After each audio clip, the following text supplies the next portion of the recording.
SER Podcast. Hola, muy buenos días. Si la madrugada ha tenido un sonido, es esta declaración que va a marcar la política a gran escala en los meses que vienen. America is on the move again.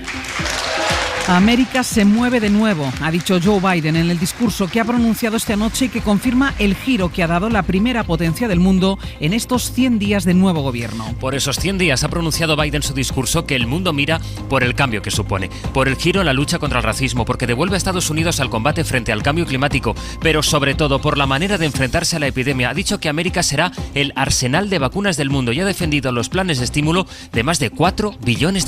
José Luis Astre, hola. Hola, buenos días. Let's start with what I will not do.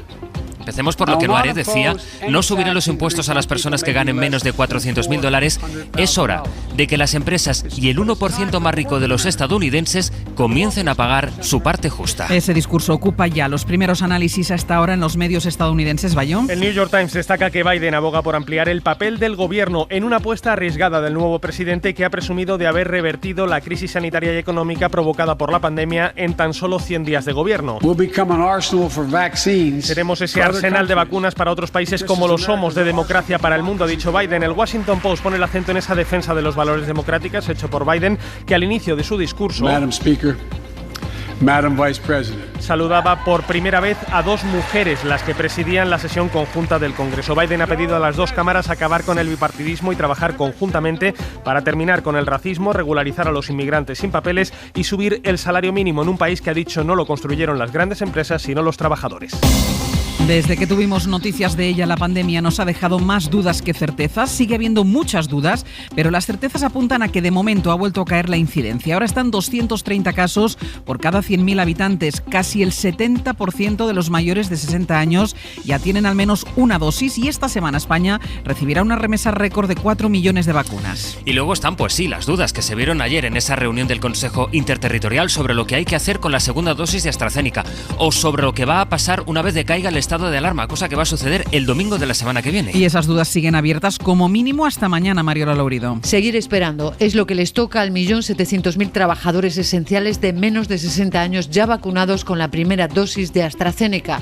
Por lo menos hasta mañana viernes no habrá solución para ellos y ya veremos si la Comisión de Salud Pública es capaz de tomar una decisión. Una opción sería continuar con la vacunación con la segunda AstraZeneca.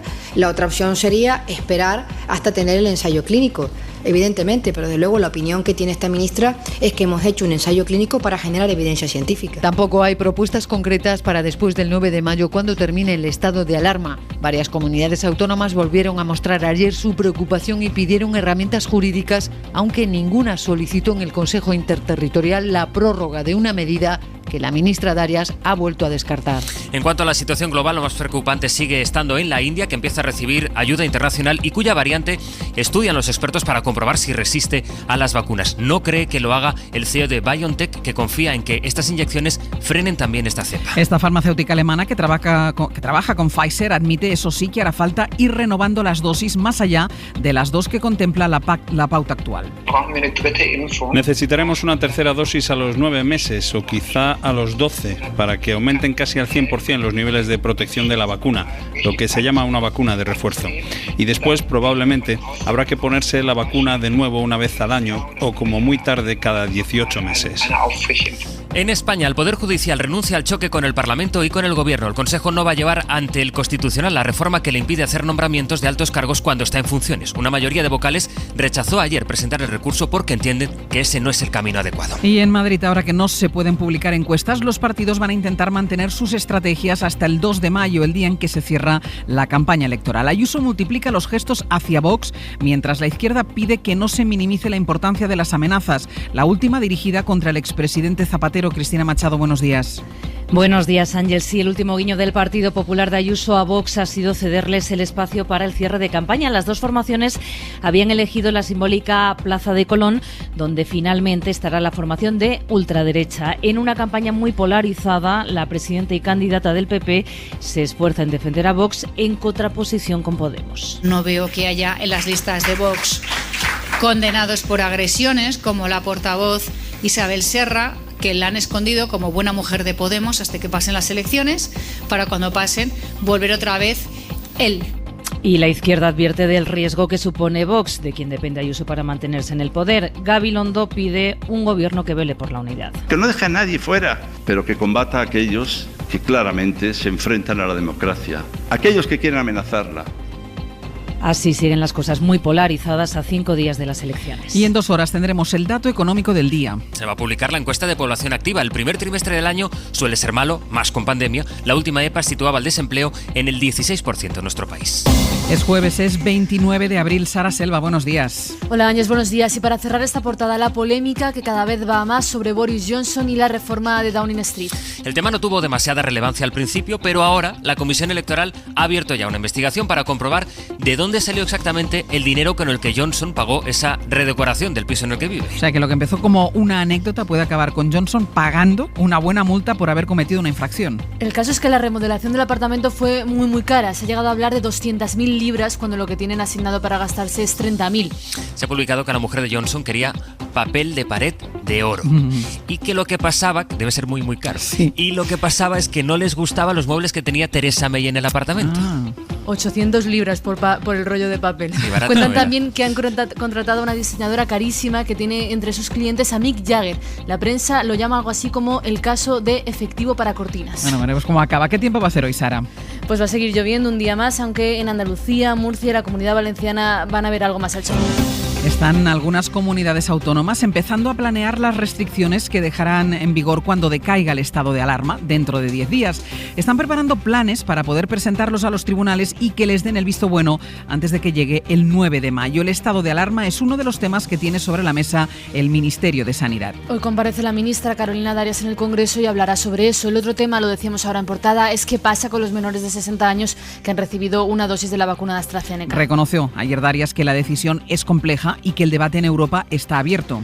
Alemania y Francia lo que han hecho es poner la segunda dosis de otra marca, de Pfizer, que es una de las opciones que se contemplan aquí. La cuestión está en si esperar o no los resultados del estudio que se está haciendo para ver qué eficacia tiene esa estrategia. Anoche en Hora 25 hablamos con Jesús Frías, es el coordinador de este estudio del Instituto Carlos III, y nos dijo que los resultados van a llegar dentro de 2 semanas. Pretendemos tener resultados preliminares en 15 días y probablemente un poco más allá, a mediados de mayo, podríamos tener evidencias de que efectivamente la segunda dosis de Pfizer sobre una primera de Astra produce un incremento en la respuesta humoral lo suficiente como para decir que esta segunda dosis es lo que hay que hacer. Sobre los que ya han pasado el virus, hay un 10% de personas que lo han sufrido pero siguen teniendo diferentes síntomas, tienen lo que se llama COVID persistente. Y están reclamando que eso se catalogue como enfermedad, algunos pasando de un especialista a otros sin que les den soluciones, y aunque muchos de los síntomas que sufren son invalidantes, tienen problemas para pedir, por ejemplo, una baja laboral. Teresa Rubio, buenos días. Buenos días. Por ahora solo Cataluña ha elaborado una guía de atención al paciente de COVID persistente. Delfín Crespo, portavoz de la asociación. Vas de un especialista a otro como un boomerang. El otro día, por ejemplo, yo fui a un digestivo porque me volvieron los síntomas que se habían calmado un poquito, y cuando le dije que era COVID persistente me dijo que tenía que ir al neumólogo. La mayoría son mujeres entre 30 y 50 años, pasaron la infección de forma leve, no desarrollaron anticuerpos, son muy pocos, pero ahora están enfermas. Hasta 200 síntomas distintos, una media de 36 por persona, y claro, pues imagínate tratar todo esto con 50 especialistas. Lo que necesitamos es una atención integral. Otro problema, las bajas laborales, porque los infectados, sobre todo los de la primera ola, los que no hicieron PCR, no pueden acreditar la enfermedad. Estamos llegando ahora al año de baja, marzo-abril, con lo cual muchos compañeros y compañeras están llegando a tribunales del INS. Piden al Ministerio que reconozca el COVID persistente como enfermedad y que haga una guía específica para los sanitarios. De la pandemia en el mundo, en India han superado los 200.000 fallecidos. Esta noche han notificado cerca de 380.000 contagios en un día, un nuevo récord. Y en Bruselas, el Parlamento Europeo va a empezar a negociar con los estados sobre el pasaporte de vacunación. No gusta a los europarlamentarios que los países puedan imponer más restricciones a las personas que viajen con ese certificado y quieren negociar las posibilidades. También plantean que las pruebas PCR se puedan hacer de forma gratuita. Esto es lo último de la pandemia. Vamos ahora con la política. Es irresponsable que los partidos políticos intentemos llevar una polarización a las calles, plantear que España es un país en el que nos pegamos por las calles, nos mandamos balas, nos mandamos navajas, y esto prácticamente es una república bananera. Y a pesar de ellos, aún no lo es. En esto está el debate ahora en la campaña madrileña, en si conviene hacer públicas las amenazas que están recibiendo distintos líderes políticos. El PP, escuchábamos ahora a Pablo Casado, plantea que no, dice que a la izquierda le conviene la tensión. Esto dice el secretario de Estado de Seguridad. Hablar de efecto contagio podría afectar también a la propia información. Yo creo que es importante que se informen y que se hable de estas cuestiones, igual que se habla de otro tipo de delitos. Sobre este clima que se está viviendo en la campaña, sobre la amenaza que la extrema derecha supone para la democracia, se debatió ayer en el Senado. El PSOE propuso una moción para aislar los extremismos y el PP, en un intento de sortearla, lo que hizo fue presentar otra moción alternativa que incluía el rechazo a la ocupación o a los escraches. Al final, la moción del PSOE salió adelante con el no de Vox y la abstención del Partido Popular. Javier Torres. Cuando ayer en el Senado se debatía sobre el cordón sanitario a la extrema derecha, se hablaba de Vox, pero no solo, porque los socialistas, impulsores de la moción en la que se pide que se aísle al partido de Abascal, los socialistas también denunciaban por boca de César Mogo la connivencia de los populares. No cabe ponerse de perfil ni en Madrid, ni en Murcia, ni en sitio alguno de este país. La popular Patricia Rodríguez hacía oídos sordos, cargaba las tintas en lo que creía fariseísmo del Partido Socialista, a quien acusaba de olvidarse de sus socios que, proclamaba, destilan odio y rencor. Es que para ustedes, como para sus socios de Podemos, hay demócratas de primera y demócratas de segunda. ¿Por qué unas cosas sí y otras no? Y Vox, señalado, solo en el hemiciclo, se vestía de víctima. Pero toda la violencia, desde las balas hasta las piedras, con la sutil diferencia que a nosotros no nos las mandan por correo. Palabras de González Robato, condenadas por la izquierda y también por nacionalistas vascos, republicanos catalanes y hasta por Ciudadanos. Y una decisión judicial que ilustra el tipo de política que hace Vox. El Tribunal Supremo ha rechazado un recurso más, ya van 4, de los que la formación de ultraderecha presenta contra el Gobierno. Esta vez contra la orden, contra la desinformación, aquello que la oposición llamó el Ministerio de la Verdad. Son estos recursos que la extrema derecha anuncia por todo lo alto, pero que luego quedan en nada. El Supremo lo rechaza y condena a los diputados a pagar las costas. Alberto Pozas. Van 4 desde que empezó la pandemia, recursos fallidos que presentan personalmente los diputados de Vox contra la inclusión de Pablo Iglesias en la comisión del CNI, contra 2 nombramientos en la CNMC y esta última hace solo unos días contra la orden del Gobierno contra la desinformación. Recursos anunciados por la formación ultraderechista y autos de inadmisión que no se anuncian, autos en los que los jueces del Supremo sistemáticamente les han recordado que no pueden presentar estos recursos como diputados a título individual y en los que les han condenado a pagar las costas del proceso de su bolsillo. En este último auto, los jueces contestan a los argumentos de los diputados que alegan que como parlamentarios representan a los ciudadanos. Dice el Supremo que eso es general e indeterminado y que no pueden poner estos recursos de esta manera. Y en la agenda de hoy, esta mañana, se publica la EPA del primer trimestre del año, que suele ser negativa. Sobre trabajo, por cierto, el Ministerio y las comunidades autónomas han llegado a un acuerdo para reformar las políticas activas de empleo. Rafa Bernardo. El nuevo modelo de políticas activas incorporará la fijación de objetivos a la luz de los cuales se evaluarán las medidas adoptadas y se repartirán el 45% de los fondos anuales. También el examen y evaluación por parte de la AIREF, la individualización de las acciones formativas, un portal de empleo adecuado a las demandas de las empresas, singularmente las pequeñas, y la digitalización de los procedimientos. Yolanda Díaz, vicepresidenta. Acuñar la tarjeta de paro, que es como algo antiguo, ¿no? Y de la misma manera que podemos hacer la declaración de la renta a través de nuestro teléfono móvil, que esto pueda surgir también con todas y cada una de las políticas activas en nuestro país. También se ha aprobado el reparto de fondos anuales de políticas activas, en este caso 2.100 millones de euros, reparto que ha recibido el visto bueno de todas las comunidades menos de Murcia.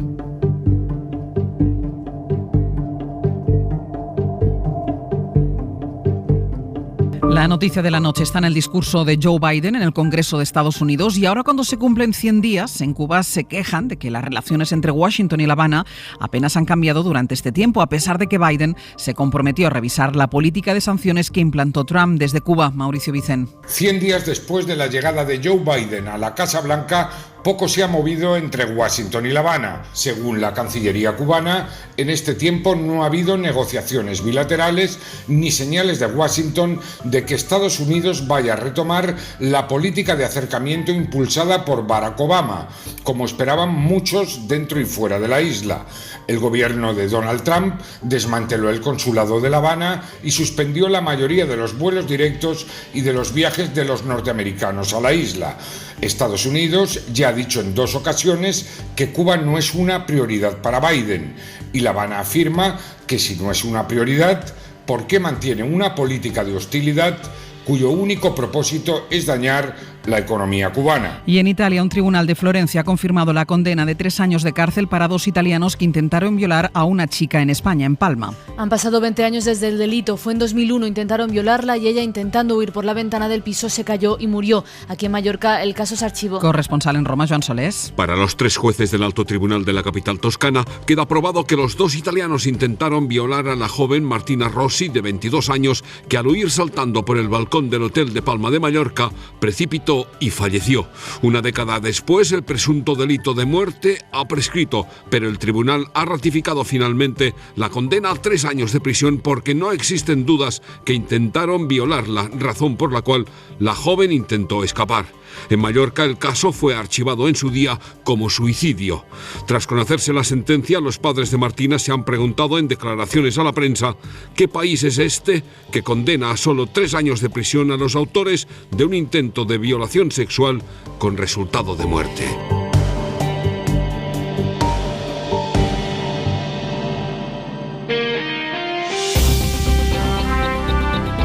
Ser Podcast.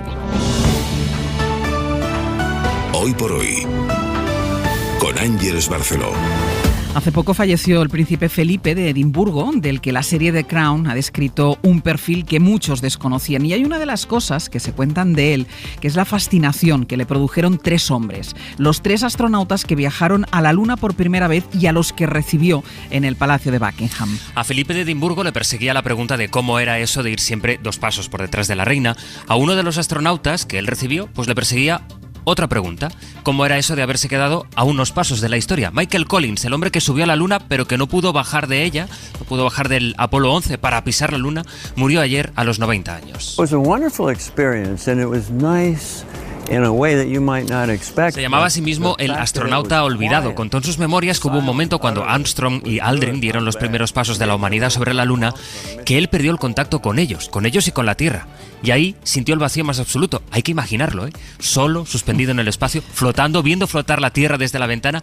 También contó que temió que sus 2 compañeros no pudiesen regresar a la nave. No ha recibido la gloria, pero fue un socio igualitario, ha escrito Joe Biden a sus 91 años. Ha tuiteado también el único superviviente que queda de aquella hazaña. Sí, Aldrin le ha escrito: querido Mike, donde quiera que hayas estado o estés, siempre tendrás el fuego para llevarnos a nuevas alturas. De momento, esta madrugada la noticia está en que China ha completado con éxito el lanzamiento de un módulo clave para su estación espacial. Prevé tenerla a punto el año que viene. Señales de cómo cambia la historia. Es jueves, es 29 de abril. Y los titulares del día empiezan hoy precisamente en los Estados Unidos. Donde está lo más inmediato, el discurso que ha dado Joe Biden por sus 100 días de gobierno. Ha defendido el plan de inversiones para transformar el papel del Estado y ha advertido de que es el momento de que los más ricos tributen de manera justa. La incidencia acumulada ha vuelto a bajar 2 puntos en España, así que empieza a remitir la cuarta ola. Esta semana además van a llegar en total 4 millones de vacunas. Nunca antes habían llegado tantas dosis en una semana. El Consejo del Poder Judicial renuncia a llevar al Constitucional la reforma que les impide hacer nombramientos cuando están en funciones. Varios vocales pedían recurrirla, pero la propuesta no ha salido adelante. 24 personas han muerto en la última tragedia de la ruta canaria y no 17 como se creía en un principio. Entre las víctimas en el Cayuco hay 2 menores. Los 3 supervivientes han contado que estuvieron 22 días en el mar. Airbus sale de números rojos y gana 360 millones en el primer trimestre del año. La ministra de Hacienda aseguró ayer en Rota que el gobierno está trabajando para que la compañía no cierre ninguna planta ni haga despidos. ¿Qué más hay, Sara? Sobre migración en Bilbao, hay esta mañana una marcha para denunciar la discriminación de los bancos hacia las personas migrantes. Radio Bilbao, Isabel León, Egunon. ¿Qué tal, Egunon? Y es que si ya es complicado en tiempos de pandemia que te reciban presencialmente en un banco, añade que eres migrante y que quieres abrir una cuenta. Disponer de un número de cuenta es necesario cada vez para un mayor número de gestiones cotidianas, pagos con tarjetas, o bien llevar a tu hija a la guardería o alquilar la bici municipal. Y sin embargo las entidades bancarias están negando su apertura o exigiendo una serie de requisitos, y eso se llama racismo financiero. Es Cristina García de Andoin, portavoz de la Plataforma en Defensa de los Derechos Bancarios de los Migrantes. Hoy a las 11 de la mañana una marcha va a recorrer la ruta bancaria de la Gran Vía de Bilbao, desde el BBVA hasta el Banco de España, con el lema "Sin cuenta, no cuentas". Denuncian la discriminación bancaria y exigen al Banco de España y a las instituciones que regulen esta situación. En Zaragoza, Opel no va a renovar los contratos de 300 trabajadores de su planta de Figueruelas por la falta de suministros. Radio Zaragoza, Ana Sánchez Borroy, buenos días. Buenos días. La fábrica de PSA en Figueruelas elimina uno de los turnos de noche que se puso en marcha en octubre del año pasado para la fabricación de los modelos Crossland y Aircross, lo que supone que se quedan en la calle 300 empleados. Es una consecuencia más de la falta de suministros que tienen que llegar de Asia, una situación que se está produciendo desde hace varios meses. Además, en breve la dirección empezará a negociar con los sindicatos un ERTE para toda la plantilla. En la factoría de PSA Opel trabajan cerca de 5.600 personas. En la cadena SER, Hoy por Hoy, con Ángeles Barceló. Vamos ya con el análisis de la prensa con Pablo Combayo, con Sastre. Le quedan 3 días a esta campaña electoral, Pablo, y hay mucha presencia de lo que está pasando en torno a esta campaña para las elecciones en Madrid en toda la prensa. Ya no hay encuestas en la prensa, no puede haberlas, pero sí abundan los análisis de esa recta final de la campaña. Soser Mida, por ejemplo, en El País, lamenta que la crispación haya relegado el debate sobre la gestión en Madrid. Asuntos como la educación, los impuestos o el transporte, de los que algunos intentan hablar, pero es difícil encontrar a alguien que los escuche, dice. En esa portada ya apuntan uno de los que destacábamos ayer en Hoy por Hoy, la segregación en los colegios, que sitúa a España como uno de los países de la OCDE con más colegios gueto, algo que también, pero no solo afecta a Madrid. El editorial de este diario urge a una respuesta inmediata de la clase política, porque recuerda que si esa desigualdad se perpetúa desde la base, es improbable que remonte más adelante. Los análisis de El Periódico y El Mundo se centran en la estrategia de la izquierda. Se enfrenta a una catarsis si no derrota a Ayuso, afirma El Periódico en su titular. El Mundo atribuye al PSOE la polarización de la campaña. Asegura este diario que algunas voces dentro del partido, dentro del PSOE, reconocen que no ha funcionado del todo bien esa estrategia de denuncia de las amenazas, que se ha pasado de rosca y no ha conseguido movilizar a demasiado voto progresista. Tanto este diario como La Razón atribuyen a Ayuso otra victoria en esta campaña, la batalla frente a Sanidad para organizar toros y tenis con público. En El Confidencial, José Antonio Zarzalejo sitúa al ministro Marlaska como una de las víctimas de esta campaña fallida por su gestión de las amenazas y sus acusaciones contra el PP. Al editorialista de ABC le parece una farsa el debate sobre el cordón sanitario a la ultraderecha, porque lo compara con la actitud que mantiene Moncloa con Esquerra o Bildu. Son señales para este diario de la desconexión de la izquierda con la realidad social de Madrid, y lo que destacan en el diario.es es que el PP ha recurrido a ETA en esta recta final de campaña, porque Pablo Casado ha defendido que las familias de las víctimas tengan voz en la política penitenciaria de los presos etarras. Y decíamos que hoy no hay encuestas, pero quizás sí pueda haberlas antes de que termine esta campaña, porque cuenta El Confidencial que el CIS sigue preguntando sobre estas elecciones en virtud de un artículo de la ley electoral que se lo permite. Pero ojo, sería solo para comunicar esos resultados a los partidos, así que en teoría no serían públicos. Bueno. Exacto. ¿Qué es ser de Madrid? Además de la libertad. Ser de Madrid no es nada, dice Trapiello en un artículo muy curioso que hoy publica Javier Casqueiro en El País. Ha ido preguntando a candidatos, pero también a creadores, artistas, oiga, para usted, ¿qué es ser de Madrid? Dice Trapiello que Madrid no tiene identidad y eso es lo que la singulariza. A Javier Cercas le pregunta y dice, pues no sabría qué contestar, salvo que éramos pocos y parió la abuela. Solo nos faltaba un debate identitario. Muy curioso el artículo de hoy de Casqueiro. Y en la prensa internacional, bueno, sobre todo en la prensa estadounidense, supongo que van aumentando los análisis del discurso de Joe Biden de hace tan solo unas horas. Pues sí, y algunos van en esa dirección en la que subrayan la política social de Biden. Biden invoca el legado de Roosevelt, dice el New York Times, para reescribir el pacto social estadounidense, sus propuestas para ampliar derechos laborales, para reforzar la sanidad y la educación y para combatir el cambio climático representan una reorientación fundamental del papel del gobierno que no se veía desde los tiempos del New Deal. El Washington Post señala que Biden ha esperado casi 50 años para ser presidente, pero que una vez en el cargo actúa como si no tuviera tiempo que perder. El presidente, de hecho, quiere aprovechar la exigua mayoría demócrata en el Congreso para revertir la era Reagan. Según la CNN, 7 de cada 10 espectadores del discurso se sienten optimistas tras escuchar a Biden, pero claro, son espectadores de la CNN a los que se les presupone que pueden estar bastante en línea con el presidente, mientras que la Fox destaca 2 cosas. La réplica de los republicanos al discurso antes de que diera el discurso, acusando a Biden de dividir al país, y que esta vez no había sucesor designado, ese miembro del gabinete al que el servicio secreto sitúa en un lugar secreto y blindado por si ocurriera el mayor de los desastres y el presidente y la vicepresidenta murieran en una catástrofe. Bueno, esta vez no hacía falta sucesor designado porque los ministros estaban viendo el discurso desde casa, la pandemia. Exacto, había aforo limitado. Cómo son los americanos con las películas y la realidad, ¿eh? Bueno, sobre Roosevelt escribe hoy Lluís Bassets precisamente en El País también y dice, bajo la mirada de Roosevelt y solo en 100 días, Biden ha colocado bien alto el listón de los principios frente a los crímenes de Estado, los genocidios y las vulneraciones de derechos humanos. Es también una exigencia de doble cara, concluye él, que obliga, ante todo, a quien la formula. Bajo la mirada de Roosevelt, porque además cambió los bustos, cambió la escenografía que tenía antes Donald Trump.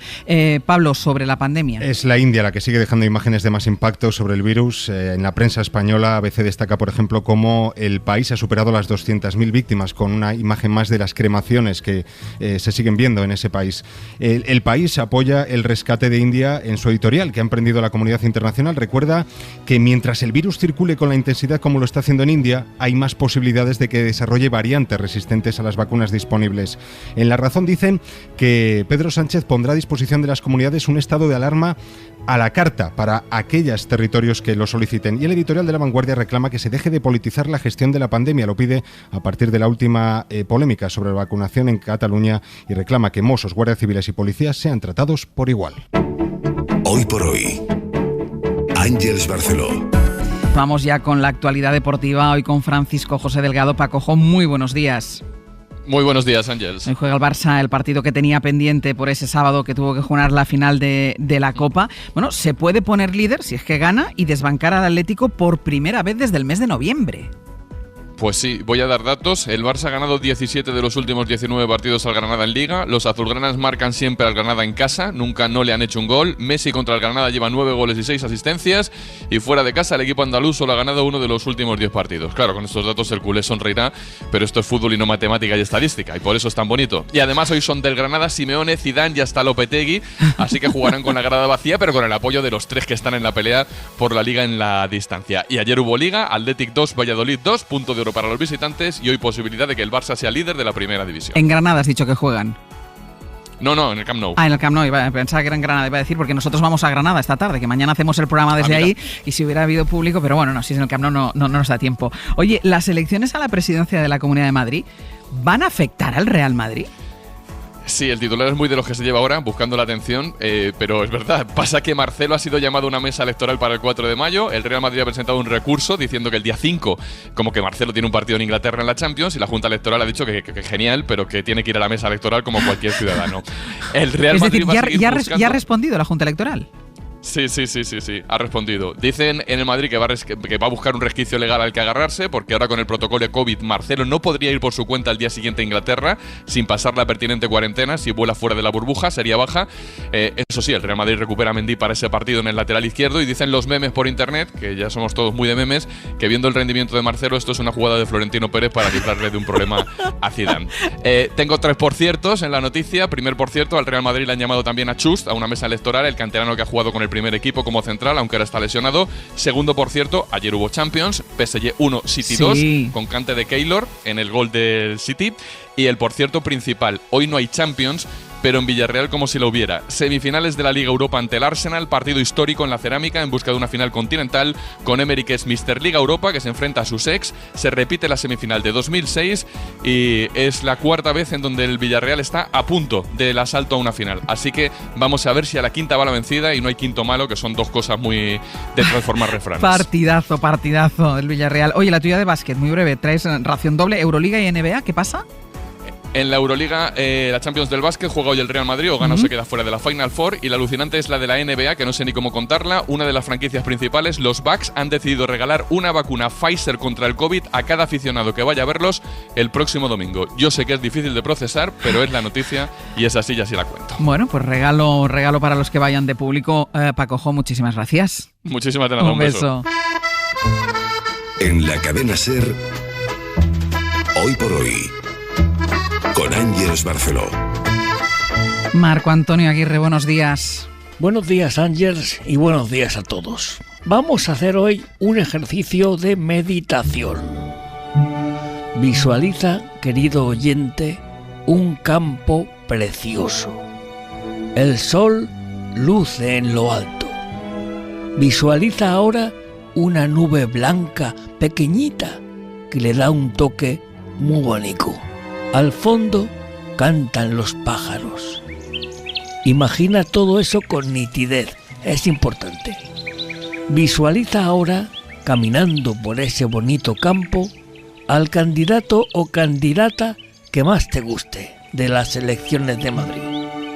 Ahí está tu candidato o candidata, caminando bajo el precioso cielo azul. Ahora, imagina a tu candidato o candidata sin ropa. Ahí, con todo al aire. ¿Estás visualizando bien? Esa persona va totalmente desnuda. Ahora, imagina que la nube blanca de antes se convierte en una nube negra y empieza una tormenta y llueve lo que no está en los escritos. Vale, ya está. No imagines nada más. Dejemos que se empape un poquito tu candidato. Marco Antonio Aguirre, Cadena SER.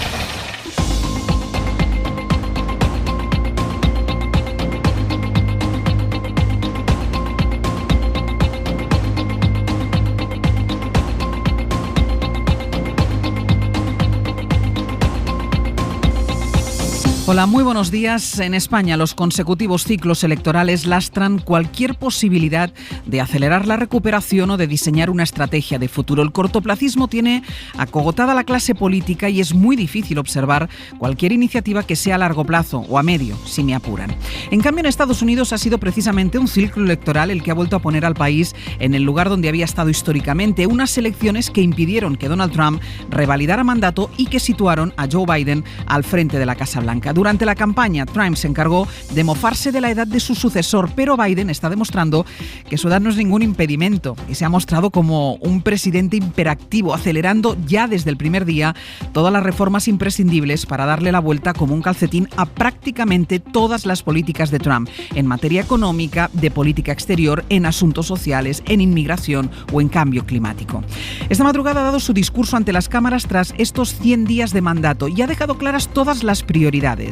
Quiere mejorar la vida de los estadounidenses, eso lo primero, pero su llegada y sus intenciones son también una buena noticia para el mundo. Firmeza con las grandes empresas y los más ricos, a los que quiere hacer pagar más impuestos, su parte justa, ha dicho, para ayudar a pagar las inversiones públicas imprescindibles.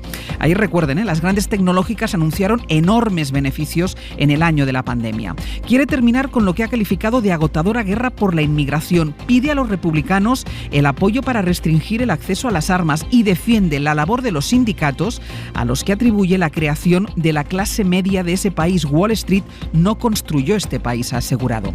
Y así una tras otra, propuestas e iniciativas que ponen la directa para la recuperación del país. Aquí ya saben, mientras tanto, nos movemos entre la lentitud de Europa para entregar el dinero de los fondos de recuperación y la batalla electoral que ha aparcado las prioridades del país. Después de 4 años, se puede volver a mirar con envidia a Estados Unidos. Ángeles Barceló. Hoy va a llover, pero menos. Lo hará sobre todo en el centro y el norte de la península, Jordi. En la mitad sur de la península es donde tendremos más ratos de sol que en los últimos días, algún chubasco aislado durante la tarde, pero hoy la lluvia, y especialmente durante la tarde, afectará en forma de tormentas, algunas todavía fuertes, a prácticamente toda la mitad norte peninsular, preferentemente en el interior, las tormentas más intensas en el Pirineo, las temperaturas muy parecidas a las de los últimos días.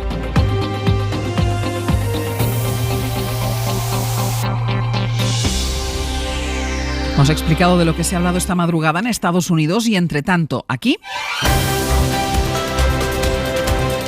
campaña, y es verdad que se dicen tantas cosas en los mítines que a veces todo se puede explicar con un gesto, casi una anécdota. De tan grande como es Madrid, hay 2 partidos que querían cerrar campaña en la misma plaza, y de tantas plazas como hay, eligieron la simbólica Plaza de Colón. Uno de esos partidos es Vox, el otro el PP, que también quería dar el último mitin donde se hizo la foto junto a Ciudadanos y a Vox. Y al final, Sastre, buenos días. Al final, buenos días Barceló, será Vox el que cierre en Colón, porque los 2 partidos han llegado a un acuerdo. El Partido Popular acabará su campaña en el barrio de Salamanca. En realidad, en estas últimas horas hay varios guiños del PP a Vox. Ya sea en las plazas o en los mítines. Yo no soy equidistante entre Vox y Podemos, ni en nada de los debates que se están dando en estos días, porque yo no he visto en Vox las barbaridades que sí están cometiendo muchos líderes de Podemos. No veo que a vueltas con el debate del PIN parental. Si hay padres que prefieren que a sus hijos se le hablen de según qué contenidos sobre temas de orientación sexual, etcétera, y prefieren que sean los colegios y no YouTube quienes les enseñan, ahí que vayan. Y si hay padres que deciden que nada de eso se tiene que tratar en las aulas y que prefieren ser ellos en casa quienes hablan con sus hijos acerca de todas estas cuestiones tan personales, pues también. Y para eso está esa libertad educativa. Hay sintonía en aquello más simbólico como los toros. Habrá corrida el 2 de mayo en las Ventas. A pesar de la recomendación de la ministra Darias. Dado el nivel que tienen algunas comunidades autónomas, que como ya les he dicho, con ninguna incidencia cercana a los 400, deberíamos ser tremendamente cuidadosos con el tipo de espectáculos que puedan llevar a cabo, especialmente Las encuestas apuntan a que el PP va a alcanzar la mayoría si es que pacta con Vox, y eso ha hecho engrasar la sintonía entre ambos partidos, ahora que el partido de Abascal se ha comprometido a poner dificultades con el aborto o con la eutanasia.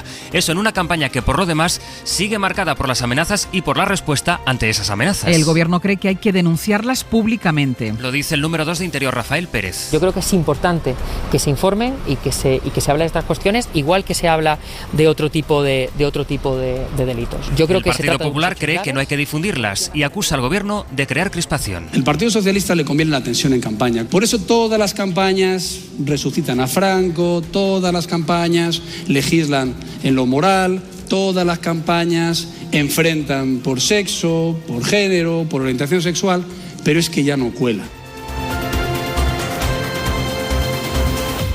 Mariela Rubio, buenos días. ¿Qué tal? Buenos días. Pasados los debates y ahora que no se publicarán más encuestas, el PP viene a dar casi por acabada la campaña. Sí, hablan ya de tiempo de descuento y con varios días festivos por delante, nada cambiará sustancialmente, dicen desde el PP.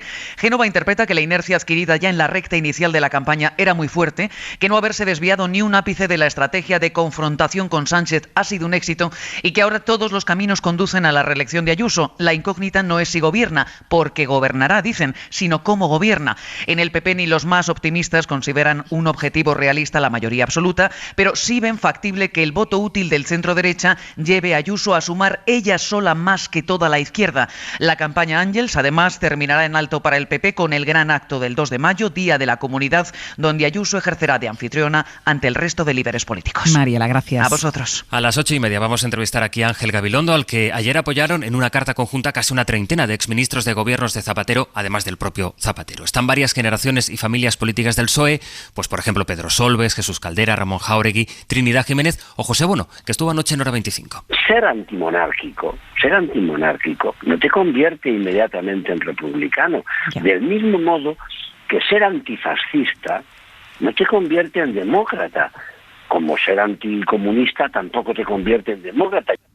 Le podremos preguntar a Gabilondo si ve opciones de victoria. Sus estrategias se agarran a que todavía hay tiempo, a pesar de que muchos se preparan ya para el escenario que auguran los sondeos. Inma Carretero, buenos días. Buenos días. En el PSOE casi celebran que ya no se publiquen más encuestas. Las hacen para desmovilizar y para que todo se dé por perdido y la izquierda no vote. Eso aseguran en la cúpula socialista. Estos días Ferraz y la Moncloa se han conjurado para lanzar el mismo mensaje, y es que hay partido, que hay posibilidades y que Díaz Ayuso no puede aún cantar victoria. Pero fuera del equipo de la campaña y del círculo del presidente, la impresión generalizada en las filas socialistas es que la suma de la izquierda se ha puesto muy cuesta arriba, y hay quien en el PSOE se conforma con que en este momento se salven los muebles, con que Gabilondo no pierda posiciones respecto a las anteriores elecciones. Eso nos dicen fuentes socialistas después de una campaña que comenzó mirando al centro. En el debate a 6 el PSOE ya proclamó que se dirigía únicamente a la izquierda, y ahora, a raíz de las amenazas de muerte, apelan a los demócratas, que es la baza a la que han confiado la movilización hasta el día 4. Han sido casi una decena de amenazas las que se han enviado en estos días. La última fue al expresidente Zapatero, y la policía admite la dificultad para poder dar con sus autores. Ana Terradillos, buenos días. ¿Qué tal? Buenos días. Policía y Guardia Civil siguen viendo muy difícil determinar la autoría de las 7 cartas con amenazas y balas que se han enviado desde hace una semana. De momento no se ha identificado ni siquiera el buzón de Madrid en el que se depositaron los 3 sobres con balas que llegaron al interior sin ser detectados por correos. Las diligencias siguen abiertas, la policía científica sigue trabajando, pero de momento no hay ninguna huella. No hay mucha perspectiva tampoco de investigación con las 2 cartas que Correos detectó el martes dirigidas a Pablo Iglesias y a Rodríguez Zapatero. El trabajo sigue siendo el mismo: intentar localizar los buzones, identificar huellas y monitorizar las redes sociales. El único buzón que se ha localizado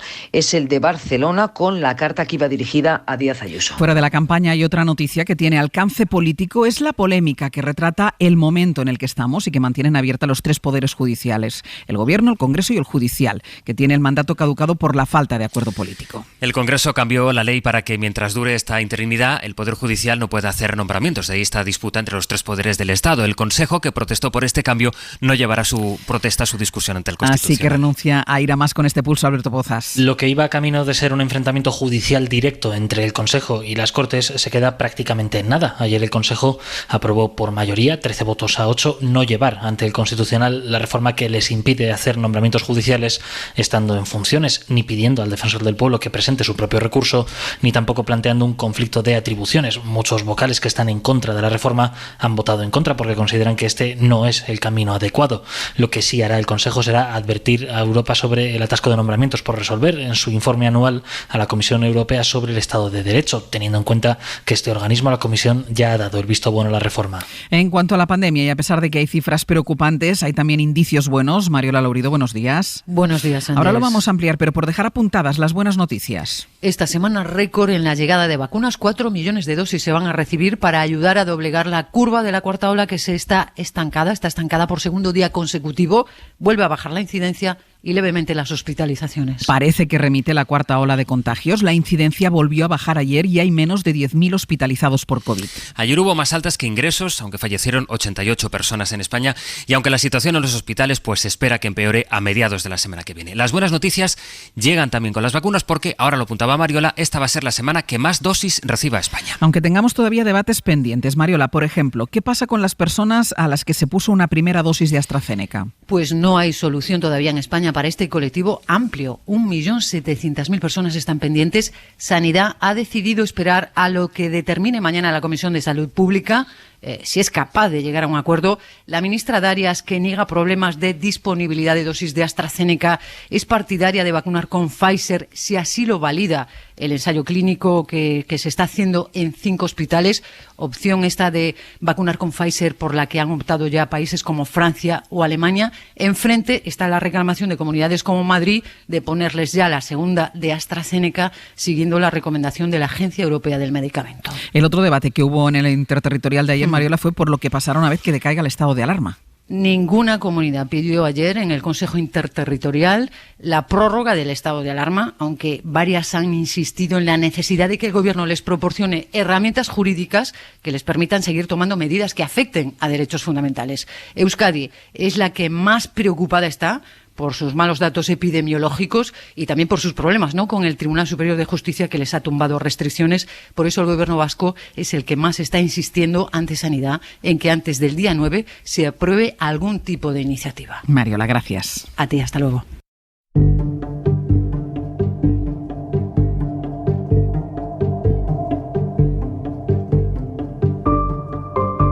From this podium, no president's ever said those words, and it's about time.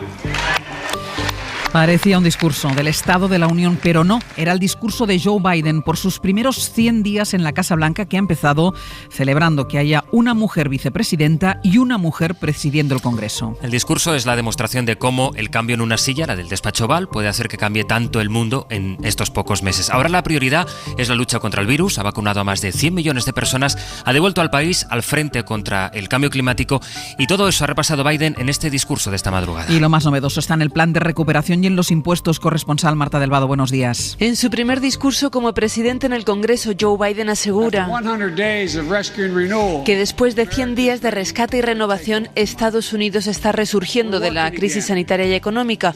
Con el ritmo de vacunación controlado, el presidente quiere dinamizar la economía y para eso propone transformar el rol del Estado. Pide a los legisladores que aprueben una serie de planes de más de $4 billones para ampliar significativamente el acceso a la educación pública, dar más ayudas a las familias y reconstruir las infraestructuras de todo el país. Planes que crearán miles de puestos de trabajo y reducirán la pobreza y la desigualdad. Porque no es Wall Street quien ha construido este país, dice Biden, sino la clase trabajadora. Todo esto se financiará subiendo impuestos a las rentas más altas y a las grandes corporaciones. A los congresistas y senadores les ha pedido acción legislativa inmediata para acabar con el racismo racismo sistémico, para que suban el salario mínimo a $15 la hora, para que reformen el sistema migratorio, empezando por regularizar a los Dreamers, y para que limiten la tenencia de armas. También en Europa la discusión es sobre el plan de inversiones del que depende la recuperación de todos los países. Los 4 más fuertes de la Unión, Alemania, Francia, Italia y España, pidieron ayer, lo explicábamos en directo, le pidieron a Bruselas que se diera prisa en el reparto de las ayudas. Pero en Bruselas ha molestado esta presión. Corresponsal comunitaria Griselda Pastor. Bueno, la Comisión no está para empujones cuando hay que repartir 750.000 millones, o sea que el portavoz del equipo europeo ha salido a decir... And we are talking here about 750 billion euros worth of money. This is not something that is done in the space of 2 days. Que este no es un tema que se resuelve en 48 horas, para añadir que el problema central no está en los plazos de estudio de los planes, sino en el hecho de que los gobiernos no garanticen a estas alturas la unanimidad imprescindible para poder acudir al mercado. O sea que de momento, y digan lo que digan las grandes capitales, la Comisión respetará los plazos que dan 2 meses al equipo europeo para estudiar los exámenes. Está estudiando la OMS y la variante que se ha detectado en la India es más resistente a las vacunas. Dice el CEO de la farmacéutica BioNTech que tiene confianza en que sus dosis funcionarán igualmente contra esta cepa y además... Aún estamos testando la variante india, pero esta variante se caracteriza por una serie de cambios que ya hemos conocido en otras mutaciones del coronavirus y la vacuna es eficaz contra ellos. Así que tenemos confianza en que funcionará. Confirmó que se va a necesitar una tercera dosis a los 9 o 12 meses y luego habrá que ponerse una vacuna al año. Y en España anoche llegó al puerto de los Cristianos en Tenerife el Cayuco, localizado en Tallera, 500 kilómetros del Hierro. Al final los cuerpos que había dentro eran 24 y no 17 como se pensaba, y hay 2 menores entre las víctimas.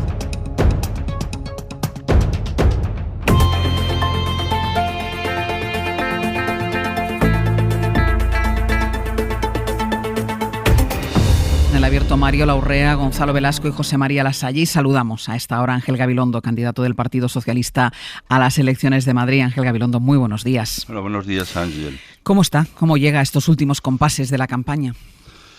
Las campañas sirven para muchas cosas, otras para, sobre todo, para reafirmar o confirmar hasta dónde llegan tus convicciones, tus valores y tu decisión y la determinación por aquello por lo que trabajas y luchas, que es por resolver los problemas de la ciudadanía.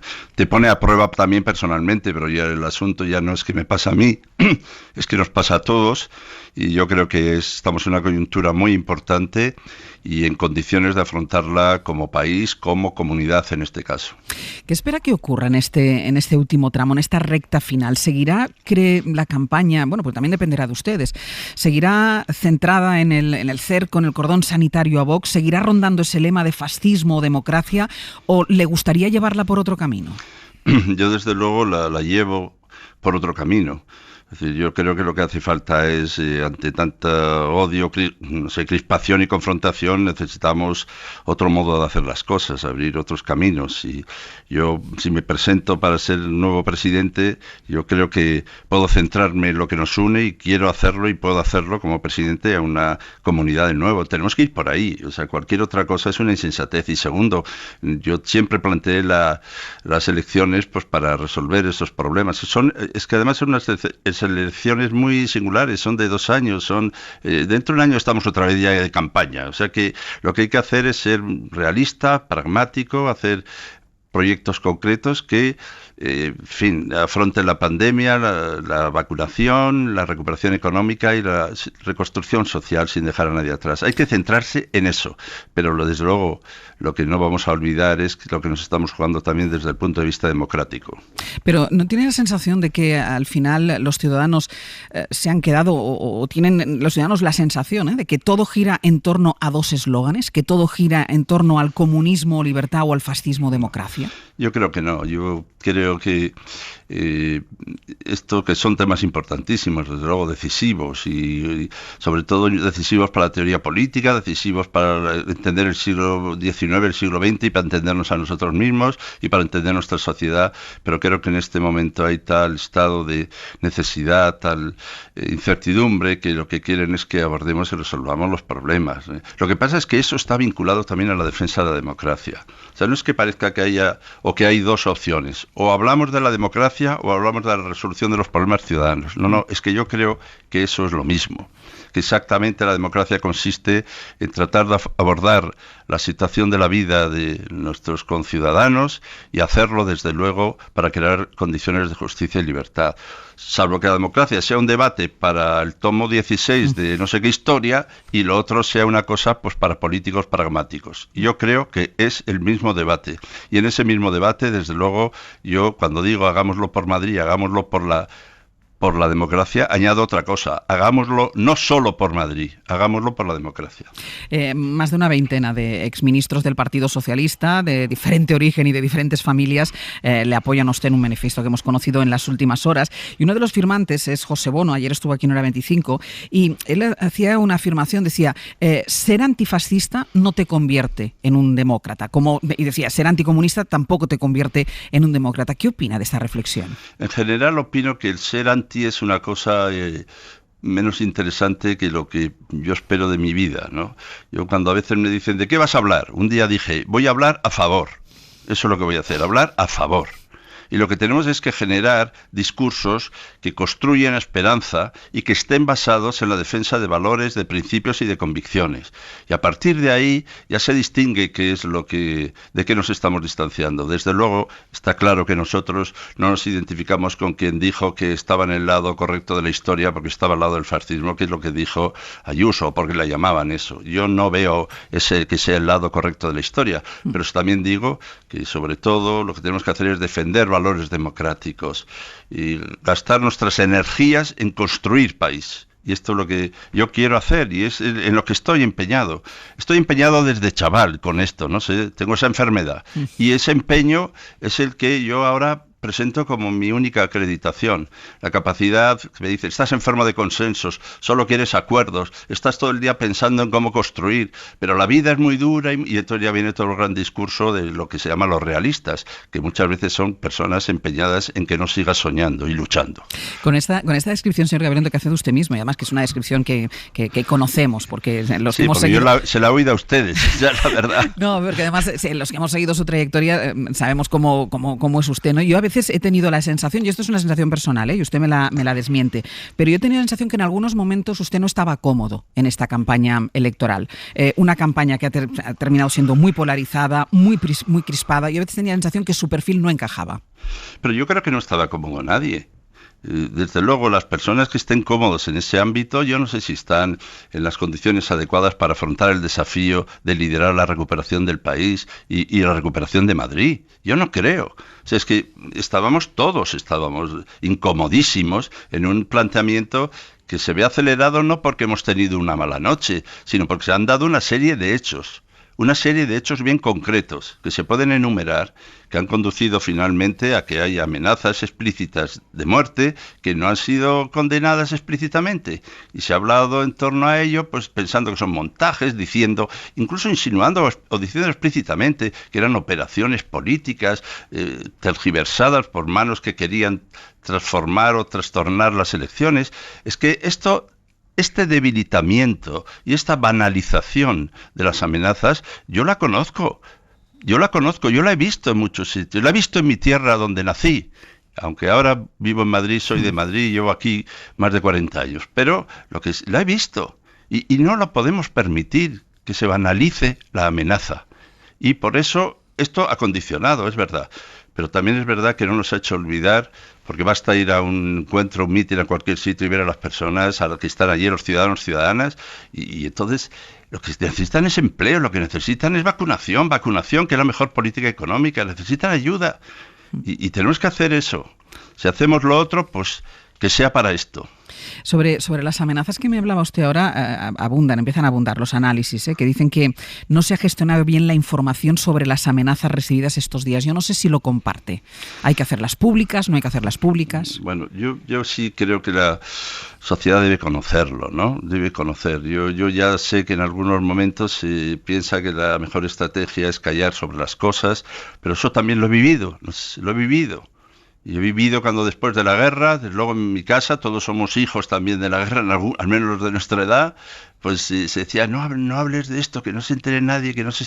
También sé que cuando había violencia en el País Vasco se decía, no, que no se sepa. Incluso hubo algunos movimientos que lo que pidieron es que se supiera, que se conociera, y tienen nombre y apellidos esos movimientos. Y por eso yo creo que sin hacer alarmismos, con toda naturalidad y con toda sencillez y con todo dolor y con toda denuncia, se debe saber la ciudadanía que hay personas que están siendo amenazadas en esta sociedad democrática, de verdad que lo es. Yo no niego que lo sea, pero están amenazando la democracia con eso. ¿Sigue pensando que es una buena estrategia aislar a Vox en lugar de debatir con Vox?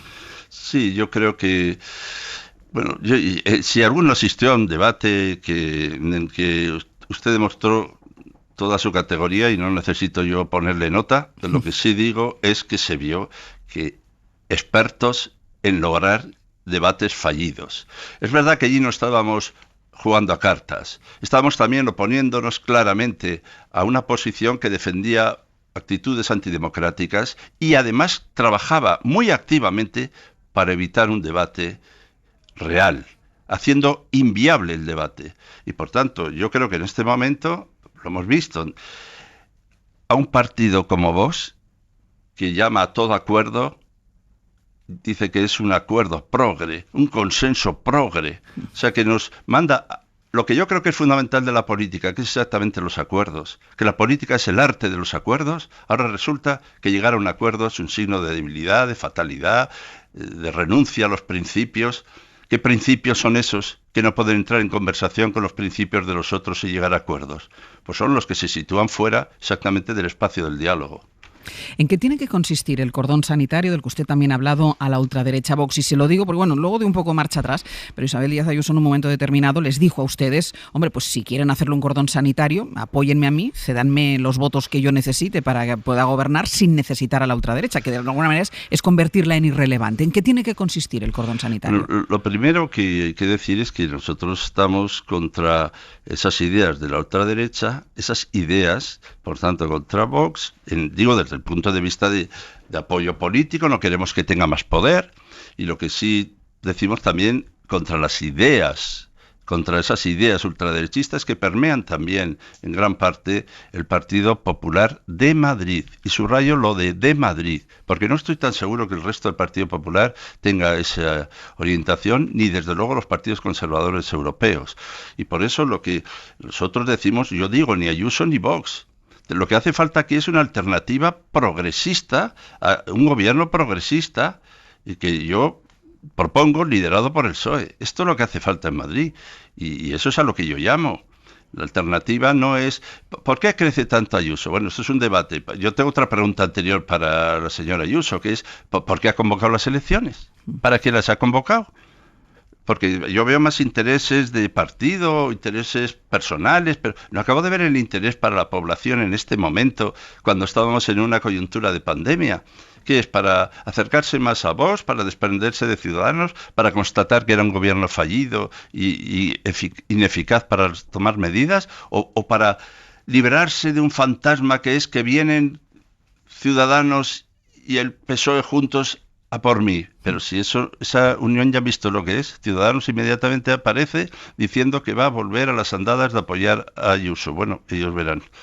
Un proyecto progresista, dice usted, liderado por el PSOE. En este proyecto progresista liderado por el PSOE, ¿qué papel tiene que jugar Pablo Iglesias? Y se lo digo porque ahora me parece el pleistoceno, aquella frase que usted dijo en el debate de Telemadrid, Pablo, tenemos 12 días para ganar las elecciones, que era esa mano tendida al apoyo. Eso me parece que pasó hace siglos. ¿Qué papel tiene que jugar Pablo Iglesias en este proyecto progresista? Está muy bien citado, Ángel. Yo dije no solo esa última frase, sino la que se refiere usted ahora.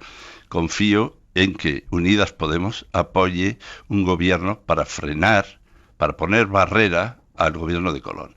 Pedí el apoyo para un gobierno progresista. Claro, yo sabía que inmediatamente pues Pablo Iglesias me diría, bueno, sí, pero a cambio de entrar en un gobierno. Pero como cuando yo propuse a Reyes Maroto como vicepresidenta, me dijeron, ¿pero dónde vas? Ahora no hay que proponer nada porque este es el momento de otra cosa. No hay que vender la piel del oso antes de cazarla. Pues bueno, porque es una cita tan que va y viene, pues yo le puedo decir también a él que no hay que vender la piel del oso antes de cazarla. Ahora lo que hay que hacer es lograr en las urnas una mayoría de progreso. Y luego ya hablaremos, a ver qué es lo que puede pasar. Pero yo no he pedido a señor Pablo Iglesias ninguna otra cosa que un apoyo, en el caso de que haya una mayoría, para hacer un gobierno progresista. No he pedido ninguna otra cosa, ni he hablado de ninguna otra cosa. Es verdad que el final de la frase tenía esta cosa, en fin, de mensaje, ¿no? Pablo, quedan 12 días. Bueno, pues sí, es verdad, lo comprendo y lo reconozco que haya podido difundirse mucho y me parece muy bien. ¿Pero a usted le gustaría Pablo Iglesias dentro del gobierno? ¿Dentro de su gobierno? ¿Un gobierno que usted presidiera? Igual le voy a defraudar si le digo que en general no suelo hacer las cosas que me gustan siempre. No soy de la opinión de lo que ha dicho la señora Ayuso, que yo hago lo que me da la gana. Pues yo no, porque yo creo que la educación y la política es el arte de hacer lo que uno debe, no lo que uno quiere, sin más. Y por eso también le puedo decir, para no eludir la pregunta de ninguna manera, que es que yo ya dije lo que me gustaba.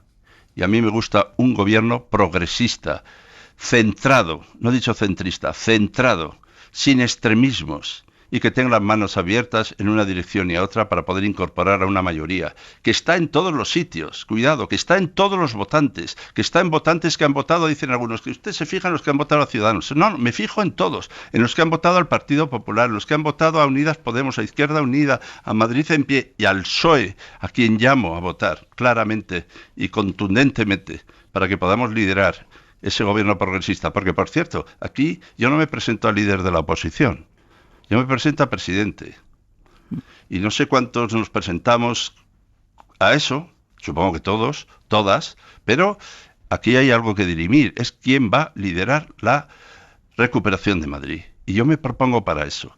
Y una vez que he dicho qué es lo que quiero, ya digo que yo siempre hablo a favor, cada uno que deduzca qué es lo que no estoy a favor. De todas formas, cuando usted dice no siempre hago lo que quiero, cuando le toca hacer lo que no quiere, ¿quién le dice lo que tiene que hacer? Porque también se ha hablado mucho de que si su campaña está teledirigida desde Moncloa directamente, ¿quién le dice que eso? O sea, le voy a preguntar de otra manera, si le dicen tiene que meter a Pablo Iglesias dentro del gobierno, ¿será uno de esos momentos en los que tiene que hacer lo que no quiere hacer?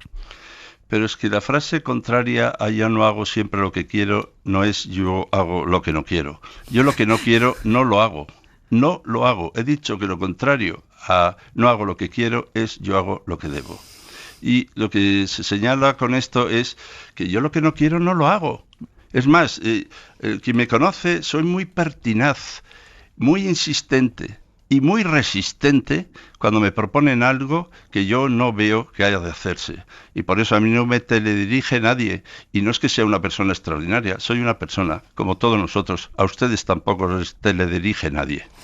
Señor Gabilondo, se lo preguntábamos ayer a Mónica García, la candidata de Más Madrid, y se lo pregunto hoy a usted. ¿Por qué creen que Díaz Ayuso no ha sufrido ningún desgaste con la gestión de la pandemia, con los datos que son una evidencia? Es decir, los datos no son interpretables, los datos son los que son. ¿Por qué no le pasa factura la gestión de la pandemia a Isabel Díaz Ayuso? La pandemia nos ha tenido la Asamblea de Madrid en gran parte silenciada, ha estado semicerrada. Es verdad que ha tenido menos personas, menos diputados y diputadas en cada sesión, la prensa no ha podido estar y en cierto modo no ha habido actividad. De hecho, apenas se ha aprobado nada más que una ley del suelo que nosotros hemos llevado al Constitucional, espero que vamos a ganar, yo eso lo defendí, y lo aprobaron una universidad privada. Ha sido un gobierno, ya digo yo, fallido, y mientras tanto toda la política parece haberse centrado en dos cosas, en confrontar con el gobierno de España y en segundo lugar en generar un personaje. Bueno, pues muy bien, pues yo creo que esa puede ser una razón. Otra razón es que igual que algunos, por ejemplo yo, hemos antepuesto la resolución de los problemas y la lucha contra la pandemia en un momento en que había sufrimiento y muertes claras, y sigue habiendo muertes. En Madrid han muerto 69 personas en estos últimos 7 días y en Cataluña 21. Eso conviene no olvidarlo. Pero en ese momento algunos pensamos, y yo he pensado en mi forma de ser y de entender la política, que lo que había que hacer era tender manos y ayudar. Lo que pasa es que a veces cuando tiendo la mano me la estrechan y a veces no. Y me ha pasado eso. Y yo lo reconozco y hago autocrítica si puede ser. Pero desde luego también todos, hemos contribuido a la generación de ese personaje. Yo lo que no me he dedicado es a hacer comentario de texto de cada frase de la señora Ayuso, porque si no, no hubiera hecho otra cosa en mi vida. Porque desde luego cada frase que dice, por ejemplo, ha dicho que ha estado presa de la Asamblea de Madrid. Sí. Yo no sé, la Asamblea de Representación de la Voluntad Popular y no sé a quién tiene presa. Y desde luego ya he señalado yo que más bien lo que ha habido ahí es menos actividad de la debida. Y todo eso... Si yo cada día que la señora Ayuso se levanta y dice una de esas frases memorables, me dedico a eso, dirían, qué buena oposición está haciendo. Pero a mí me parece que la oposición es también hablar de la política de Madrid, y de eso se ha hablado menos. Hemos hablado mucho de Ayuso y poco de la política de Madrid. Esa es mi opinión. En esta autocrítica que hace, no sé si se arrepiente de no haber sido no más contundente en los comentarios de texto que usted dice. Muchas veces le han preguntado durante este tiempo, antes de la convocatoria electoral, por qué no se presentaba una moción de censura. ¿Se arrepiente de no haber sido más contundente en la oposición? No más gritón, sino no sé si más activo. No, más activo no he podido ser. O sea, esto lo puedo decir. Desde luego, si uno mira que la comisión de Aval Madrid, o si la comisión sobre las residencias, o lo que hemos hecho sobre la ley del suelo, o lo que hemos hecho sobre el plan de recuperación, que lo impulsa, todo impulsado, estoy hablando impulsado desde nosotros. Si uno ve el tipo de oposición que hemos hecho, es una oposición muy activa. Otra cosa es que yo pueda ser más contundente, no lo sé, yo no sé si eso es mejor o peor. Yo lo que sí puedo decir es que ha sido muy activa, muy laboriosa y muy trabajada, y que pues en su momento se hará todo el balance de hasta dónde ha llegado. Pero también es cierto que con la convocatoria de elecciones se ha parado la Comisión de las Residencias, que estaba buscando también cómo mejorarlas y cómo dirimir responsabilidades. Se ha parado la Comisión de Aval Madrid, el fondo, la recuperación que habíamos pactado todos menos Vox. Resulta que ahora que quieren es gobernar con Vox. Entonces yo de verdad creo que Madrid necesita un cambio profundo, y de nuevo, como estamos en campaña electoral, yo pido el voto al Partido Socialista para que sea una alternativa progresista a este gobierno. ¿Teme el sorpaso de Más Madrid? No, ¿qué va?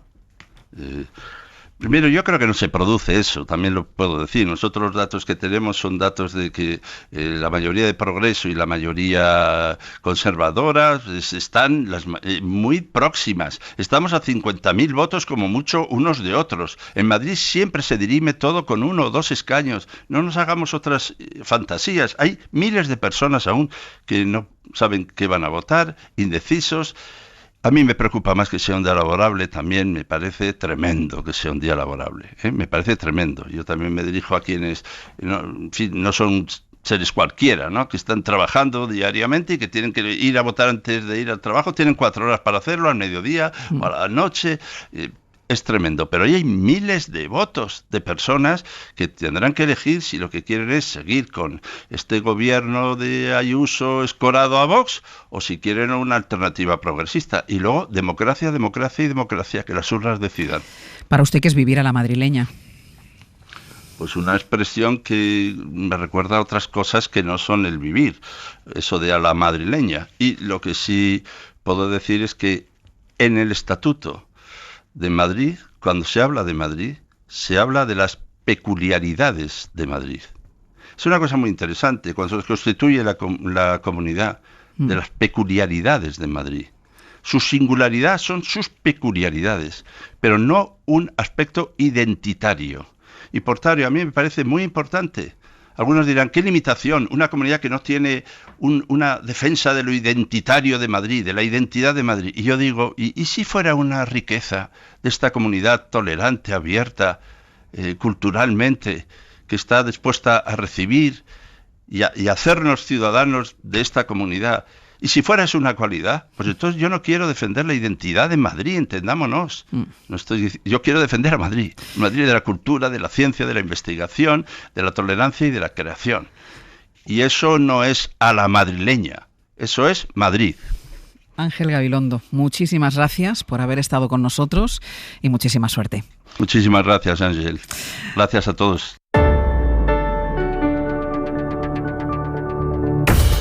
en el abierto Mariola Urrea, Gonzalo Velasco y José María Lasalle, todavía inéditos, porque hemos aprovechado la primera parte del abierto para hablar con el candidato socialista a la Comunidad de Madrid, con Ángel Gabilondo. Y le preguntábamos, Mariola, sobre todo por el punto en el que se ha situado la campaña. Es decir, el viernes pasado se vivió en esta casa, en este mismo estudio, un punto de inflexión que podía parecer, además, que podría ayudar a movilizar el voto de la izquierda, cosa que de momento, según las encuestas, no ha sido así, pero sí que ha cambiado el eje de debate de la campaña electoral. Y si ya estaba centrado hasta entonces en un solo eslogan, que era lo de comunismo o libertad, ante este se puso el siguiente eslogan, o fascismo o democracia. Y sobre esto gira todo el debate, Mariola.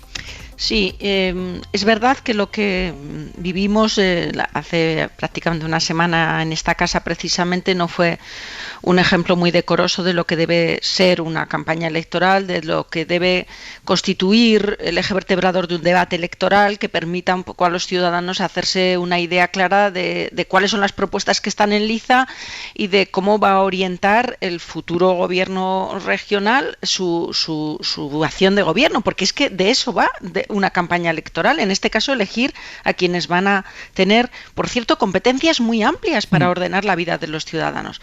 Pero nada de eso fue posible y evidenció que en España tenemos un problema para ordenar un poco el perímetro de lo democráticamente factible, de lo democráticamente decoroso, de lo democráticamente que nos dignifica. Entonces, de esto es razonable también que hablemos y que nos comprometamos todos, cada cual que entiende por vivir en democracia. Es que no es vivir a la madrileña, es cómo vivimos el espacio de lo democrático, la construcción de lo común, cómo ordenamos esa conversación pública que nos dignifica como ciudadanos propios de un Estado democrático. Entonces es razonable que de esto se hable, pero qué pena que todo esto haya opacado las propuestas que cada uno de los partidos políticos hacen sobre las cosas de la gestión ordinaria, ¿no? Que forma parte también de ese espíritu democrático del que hablaba ahora el candidato del Partido Socialista, pero que a veces se compromete, ¿no? Una conversación parece que opaca a la otra y la verdad es que el resultado es una campaña,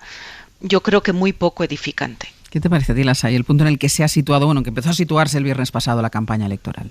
Bueno, yo creo que es el producto de que se ha decidido hacer evolucionar los debates políticos hacia unas reglas de juego marcadas por el populismo.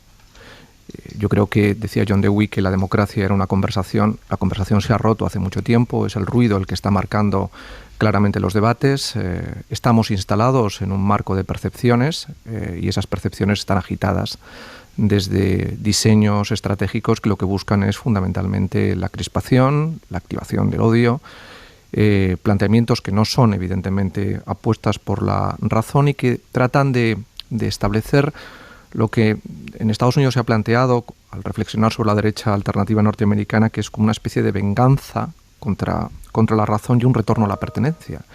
Y es curioso ver cómo incluso en Madrid, como estrategia de aproximación a la interpretación de lo que es la experiencia de Madrid, se construye por primera vez una lógica de pertenencia. Es decir, que resulta realmente sorprendente. Y es una lógica de pertenencia sentada sobre ¿qué? No sobre valores, convicciones, sino percepciones, que además eluden cualquier lógica fáctica, porque nos trasladan además a un escenario que es el de una burbuja muy peculiar que es la sociedad madrileña. No hay que olvidar que casi el 20% de la población de Madrid vive del presupuesto, es decir, del presupuesto del Estado, el presupuesto de las comunidades autónomas, de la comunidad autónoma o el presupuesto del ayuntamiento. Pero es que otro 20% de la población vive, evidentemente, en un entorno de prosperidad asociada a las empresas del IBEX 35 o a los cuarteles generales de las empresas internacionales que viven en este país. Sí.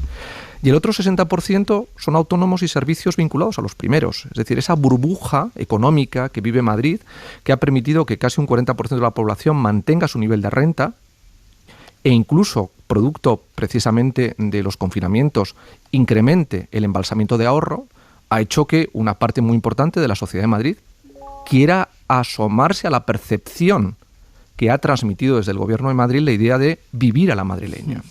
Claro, si analizáramos todo eso, comprenderíamos que lo que está pasando en Madrid es un laboratorio electoral muy peculiar, muy peculiar. No sé si proyectable sobre el resto de España, pero es una realidad muy peculiar que ha estado marcada clarísimamente no por una lógica de datos, de análisis de gestión, sino básicamente de generación de percepciones. Una sociedad aislada, una sociedad confinada, quiere libertad, entre comillas. ¿Cómo no va a querer libertad? Claro, lo que había que haber explicado era que, como planteaba Montesquieu, un gran liberal, o como planteaba Calamandrei, un gran liberal también, no hay libertad sin legalidad. Entonces, esas dinámicas son las que han estado marcando el perímetro de los debates públicos y lo que hace muy difícil que salgamos de esa dialéctica tan binaria, tan frentista, tan simplista como es comunismo o libertad, fascismo o democracia. Esa lucha de percepciones que muy bien estaba explicando José María es lo que a veces llamamos guerra cultural. Y es verdad que la campaña se ha instalado, sobre todo desde el viernes, casi exclusivamente en esta especie de guerra cultural, de guerra de posiciones, de identidades predefinidas, ¿no? Vamos a ver, el antifascismo es la condición de posibilidad de la democracia, pero no es la democracia. Y además, históricamente, las luchas antifascistas nunca se basaron en la identidad o en la identificación con la democracia, sino en propuestas concretas, en sufragios, en reformas redistributivas y otras tantas cosas. De tal manera que creo que es un tanto paradójico, es verdad, que Pablo Iglesias, que además sostiene o defiende, digamos, el partido político que se autoidentifica con el materialismo político, ¿no? Haya propiciado de algún modo esta cuestión. Tiene mucha razón él cuando dice que, claro, que si, digamos, ha renacido un modo de fascismo y de extrema derecha es precisamente porque su partido y otros de izquierda defienden propuestas concretas redistributivas, de freno de los privilegios oligárquicos y de redistribución de la riqueza en aras de la igualdad. Tiene razón, pero no exclusivamente, digamos. Porque de algún modo, si ha surgido este nuevo movimiento absolutamente iliberal, también tiene que ver con cuestiones identitarias, además muy endémicas de la historia española. El terrorismo, la guerra española, el hecho de que el fascismo y la lucha antifascista en España no fuese internacional, no tuviese que ver con la guerra mundial, sino con algo endémico que parecía justificarlo. De tal manera que yo creo que este marco de guerras culturales no ayuda a hacer un diagnóstico. Vamos a ver, fascismo y neoliberalismo son dos riesgos de nuestra sociedad actual. El riesgo contra la democracia liberal es un riesgo actual en toda Europa y lo ha sido en Estados Unidos. El riesgo de que se generen dinámicas de economía política, de gestión del trabajo, totalmente desigualitarias, que ponen en riesgo de precariedad y vulnerabilidad a las mayorías, es otro riesgo distinto. Son complementarios, pero hay que saber diagnosticarlos los dos. De tal manera que reducirlo todo a una lucha contra el fascismo deja muchas veces inmune la política profundamente neoliberal y en favor de oligarquías exclusivistas de Ayuso. Me parece que invisibiliza el mal gobierno de Ayuso, ¿no? Y por tanto me parece que no debemos dejarnos reducir por las grandes categorías y hay que hacer un buen diagnóstico, ¿no? La entrevista a Ángel Gabilondo, bueno, he de decir que me ha alegrado ver a lo que yo conozco como un profesor de metafísica genial que llegaba a clase con escolta y que acababa blandiendo las gafas y los papeles como si fuese un poeta, porque es un mago de la palabra y es un tipo que sí es extraordinario, pese a lo que él dice. Pero Ángel es digamos, un modelo de virtud casi ideal, ¿no? Del buen gobierno. Y lo que le falta quizás, y yo lo he visto hoy revitalizado, por fin, digamos, liberado de los eslóganes de campaña que intentaban hacer equilibrios entre los nichos electorales a los que apelaba, lo que le falta quizás es un diagnóstico de época, ¿no? Él apela a la prudencia, él apela al sentido del deber, él apela a la justicia, pero hay que hacer un diagnóstico de lo que pasa en concreto en Madrid. Y lo que pasa en concreto en Madrid, como bien ha señalado José María, es un experimento político-económico muy específico que hay que desmantelar, ¿no? Que creo que los otros dos partidos de izquierda sí diagnostican un poco mejor, ¿no? Entonces hay que volver a lo concreto. Y yo invito, y cierro con esto, a que nuestros oyentes entren en las páginas de Infolibre de estos días, que está arrojando datos y datos sobre la política de Ayuso que llaman muchísimo la atención, ¿no? Creo que es necesario, digamos, elogiar y poner sobre la mesa ese gran trabajo también de muchos medios, en concreto señalo porque es necesario señalar esto, la especificidad del modelo madrileño. María, ¿qué vas a decir algo? Sí, es que a mí me parece interesante esto último que señala Gonzalo, porque yo no sé hasta qué punto la izquierda no se ha equivocado con focalizar toda la energía y todos los esfuerzos en este debate a favor de la democracia, casi como un planteamiento teórico, y no insistir en lo que es la acción de gobierno y no insistir en las debilidades que representa para una parte muy significativa de la sociedad madrileña las políticas económicas y fiscales que propone Isabel Díaz Ayuso, que ella misma quiere ocultar bajo este desparpajo con el que nos cuenta qué significa vivir a la madrileña. Nos distrae con estas simplezas y estas tonterías de irse de cañas para que no prestemos atención a lo que realmente supone una quiebra de lo que es la construcción de un espacio común, sostenible en términos de estabilidad política y de estabilidad democrática para la mayoría. Esas políticas económicas y fiscales que está imponiendo el Partido Popular en Madrid pueden resultar, claro que sí, muy atractivas para una minoría muy minoritaria de poderosos que, por cierto, no se van de cañas. No viven la madrileña así, yéndose de cañas a lo popular, viven en sus burbujas, ¿vale?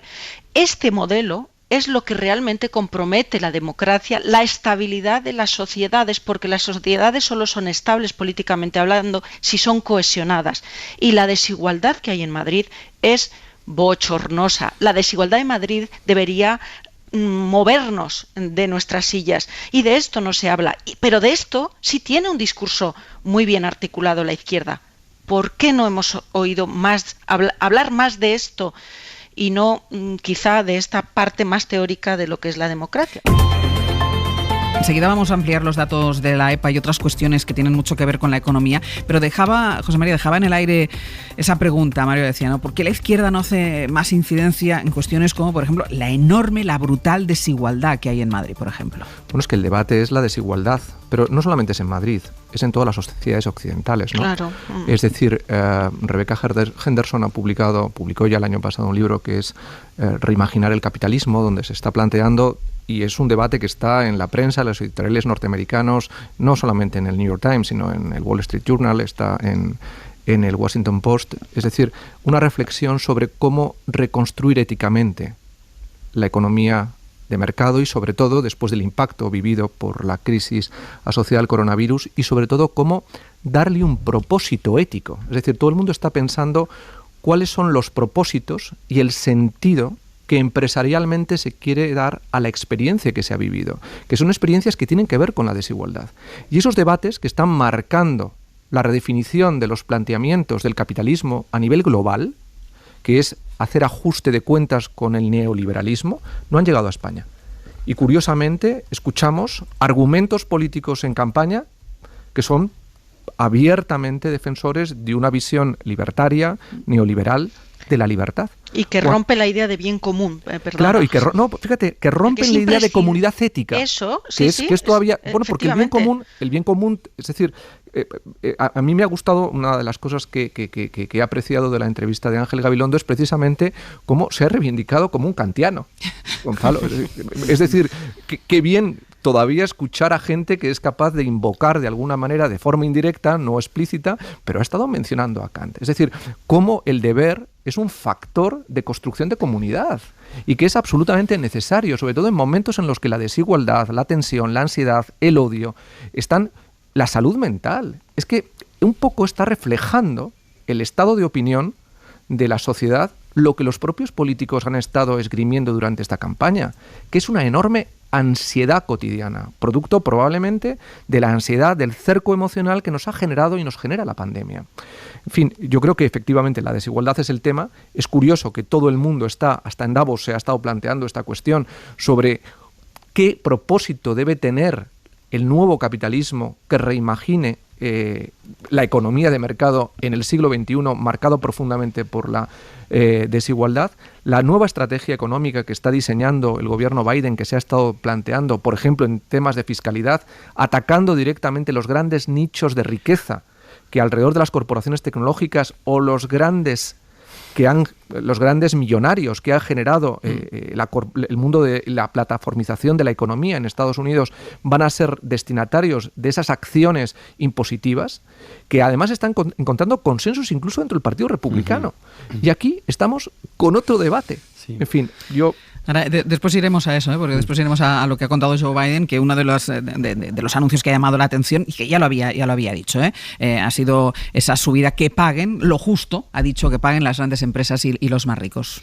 Tienes razón, José María, cuando hablas de comunidad ética, de sentido del deber, y como un recuerdo de nuestra tarea de construir igualdad, ¿no? Y sociedades justas.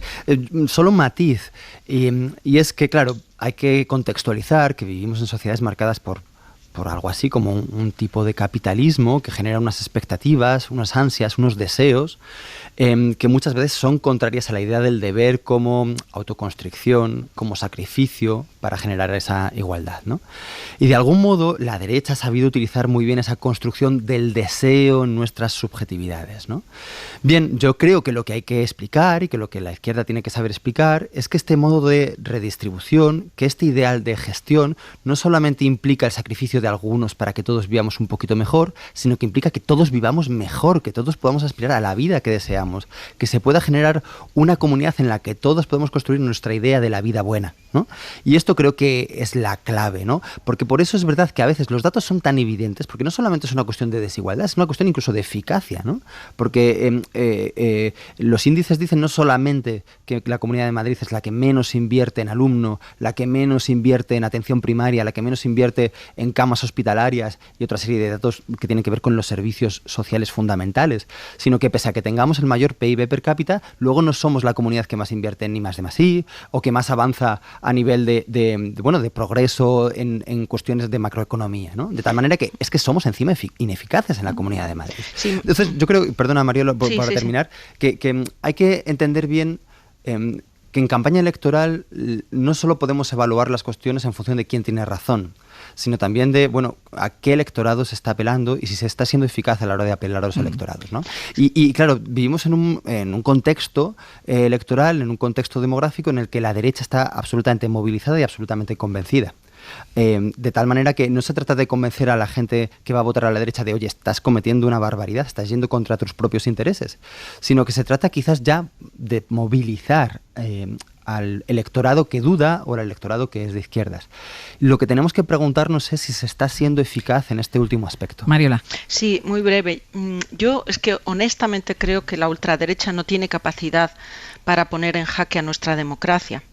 Nuestra democracia es lo suficientemente fuerte como para que resista los envites de la ultraderecha, aunque estos resulten incómodos, desagradables, groseros y todo lo que incluso más llamativos. Pero lo que nuestras democracias sí que digamos las ponen en jaque es la desigualdad. Es la desigualdad, es la falta, es la diferencia entre el que más tiene y el que menos tiene. Es la ruptura de esa idea de bien común, de ese espacio común, ese compromiso, la ruptura de ese compromiso entre los que más tienen con los que menos tienen. Por eso se habla tanto ahora de la necesidad de reconstruir un nuevo contrato social, porque realmente esto es lo que pone en riesgo, cierto, las democracias. La ultraderecha no deja de ser un elemento, espero que se me entienda bien, en cierta medida anecdótico y que es una consecuencia de lo otro. Claro. Cierra la desigualdad, achica las brechas de desigualdad y fortalecerás opciones políticas mucho más sólidas que la que representa una gritona y maleducada ultraderecha. Ya, lo que pasa es que la ultraderecha de la que estamos hablando es un producto muy contemporáneo, porque es una hibridación de neoliberalismo y neofascismo, que es el producto de la derecha alternativa en Estados Unidos. Y ha obtuvo 74 millones de votos, un 17% más de lo que Trump obtuvo en 2016. Y es una realidad que está ahí, embalsada políticamente y electoralmente en la sociedad norteamericana. Pero la respuesta que está articulando Biden es precisamente coser esa brecha de desigualdad, porque entiende que esa es la mejor manera, la mejor estrategia para restarle confianza y restarle votos a esas opciones políticas. Muy breve. Entonces la pregunta, yo creo que de nuestro tiempo y de esta campaña es ¿por qué la desigualdad no es experimentada como tal? Porque se puede tener una experiencia, pero se le da una explicación equivocada o una expresión diferente, ¿no? Entonces yo creo que mucha gente no experimenta su situación como una situación de desigualdad con causas sociales objetivas. Y la ultraderecha y la derecha neoliberal le da explicaciones, o más bien expresiones a esa experiencia distintas a las que deberían ser. ¿Qué decías, Lasalle? No, porque el marco de mentalidades que ha creado un capitalismo cognitivo en el que estamos, plataformizado, hace que el bienestar esté asociado al consumo de contenidos en las pantallas. Claro. Y eso está muy estandarizado y muy extendido, incluso en las capas socialmente más bajas, con menos estudios y con menos ingresos. Y porque quien impulsa esas políticas de desigualdad, a la vez se dirige a un público en el que se reconoce identitariamente, porque nos hablan de tomar cañas, y toman cañas la gente popular, no toman cañas los beneficiarios de la política fiscal y económica, que justamente es el elemento nuclear de esa persona que así de una manera un tanto atolondrada se presenta en lo anecdótico, pero que las políticas mollares, las nucleares, son las que amplían la brecha de desigualdad.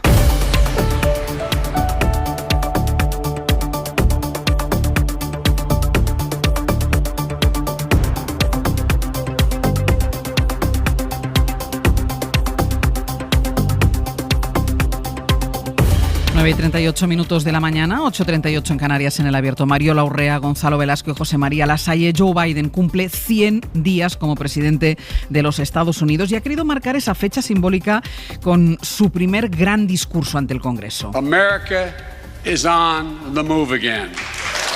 Discurso en el que ha dicho que América se mueve de nuevo después de superar lo peor de la crisis sanitaria, Bayo. Sí, el presidente estadounidense ha querido marcar y sobre todo subrayar ese giro radical respecto a las políticas de su predecesor en el cargo. 100 days ago, America's house was on fire. Asegurando que hace 100 días la Casa estadounidense estaba en llamas, pero gracias a que actuaron conjuntamente desde la Casa Blanca y el Congreso, se aprobó un plan de rescate que está relanzando la economía. Biden ha pedido a las dos cámaras apoyar sus planes para destinar más de $4 billones a ayudar a las familias, a facilitar el acceso a la educación pública y a reconstruir infraestructuras como una vía para generar empleos. Todo ello financiándolo con impuestos mayores a los más ricos y a las grandes empresas. Wall Street didn't build this country. The middle class built the country. Wall Street no levantó este país, dice, lo hizo la clase media. Biden pretende transformar el rol protector del Estado, una especie de nuevo New Deal que evoca los tiempos de Delano Roosevelt. El presidente se ha mostrado además optimista por el ritmo de la vacunación en Estados Unidos. Dice que Estados Unidos se convertirá en un arsenal de vacunas para otros países como lo son de democracia para el mundo. Un discurso atípico no solo por el escenario, un congreso casi vacío por la pandemia, sino porque también había dos mujeres presidiendo por primera vez esta sesión conjunta, la vicepresidenta Kamala Harris y la líder de la mayoría demócrata Nancy Pelosi. Madam Speaker, Madam Vice President. A las que Biden saludaba justo antes de comenzar su alocución para felicidad de la bancada demócrata. El nuevo presidente estadounidense ha pedido a las dos cámaras acabar con el bipartidismo y trabajar conjuntamente para acabar con el racismo, regularizar a 11 millones de migrantes sin papeles y subir el salario mínimo. Y es precisamente su plan económico el que más subrayan a esta hora todos los medios en Estados Unidos. Gracias, Bayo. Es evidente que hay un giro en lo político y en lo económico, como están subrayando, decía Bayo, los medios estadounidenses en el discurso de Joe Biden. Es un giro en lo político y en lo económico que va a cambiar muchas cosas, y vamos a hacer una cosa, que es que vamos a ponerlas en nuestra pizarra hoy a esta hora de la mañana, a las 9:40, a las 8:40 en Canarias. Javier Ruiz, buenos días. Esto para mí es trasnochar. Eso es trasnochar, ¿no? Yo ya estoy a punto de terminar el programa, Javier. A ver, Javier, en lo económico, ¿por qué supone el plan Biden un cambio radical de modelo, de gasto? ¿Qué es lo que ha cambiado? Es un giro, estaba diciendo Lasalle, efectivamente, de casi 40 años. Este es el fin del discurso de Reagan. ¿Recordáis aquel discurso de Reagan en el que decía el gobierno no es la solución a los problemas, el gobierno es el problema? Sí. Bueno, pues esta es la apuesta radicalmente contraria. Esta es la línea de un keynesianismo, de un papel del Estado, de una actuación del Estado frente al dejar hacer a los mercados y el de mercados sin reglas. Esto es la vuelta de Lyndon Johnson y la Great Society, es la vuelta del New Deal de Roosevelt. Así que lo que hay es un viraje absoluto de paradigma económico. Esto es lo que hay, que además tiene implicaciones políticas, porque para hacer todo esto se rompe con la polarización que impuso Trump y se intentan tender puentes. Esto no lo pueden hacer solo los demócratas, esto requiere también de los republicanos. Así que es un viraje en la Casa Blanca, pero va a requerir un viraje en el Congreso. Es un viraje para el gobierno, pero es un viraje también para la política. Y luego, Ángels, lo que es un proyecto monstruoso en términos de dinero, porque no hay otra forma de decirlo. Se va a movilizar el 14% del PIB americano, que se dice muy rápido esto, ¿eh? Hay tres planes ya. El plan que se presentaba esta noche, el American Families Plan, pero es que antes había el American Jobs Plan y antes el de American Rescue Plan, rescate, trabajos y familias, y son 1,9 millones para alivio, estímulo. Esto son esos 1.400 dólares de cheque, estos ya están pagados, el de las infraestructuras y el de esta madrugada, que es 1,8 billones, por ponerlo en perspectiva, 8 veces lo que nos gastamos aquí. Por aterrizarlo en la práctica, ¿qué va a cambiar y cómo se va a pagar ese gasto? Pues esta es la clave. Hoy hemos escuchado cosas en el Capitolio americano que aquí están siendo calificadas de bolivarianas. De revolucionarias. Sí. Es muy curioso porque todo lo que se ha expresado allí tiene un sabor local aquí. ¿Qué va a cambiar? Pues van a cambiar tres cosas fundamentalmente. Sociedades, el impuesto se había bajado del 21%, llegó a ponerlo Trump, ahora va a volver al 28%. Es ligeramente algo superior a lo que se paga en Europa. Aquí estamos pagando en España el 28% para las empresas. Primera cosa que va a cambiar. Segunda cosa que va a cambiar. Van a cambiar los impuestos a los más ricos, al 1% que más gana. Quien gane más de $1 millón al año va a pasar de pagar un 37% a pagar un 39,6% en impuestos.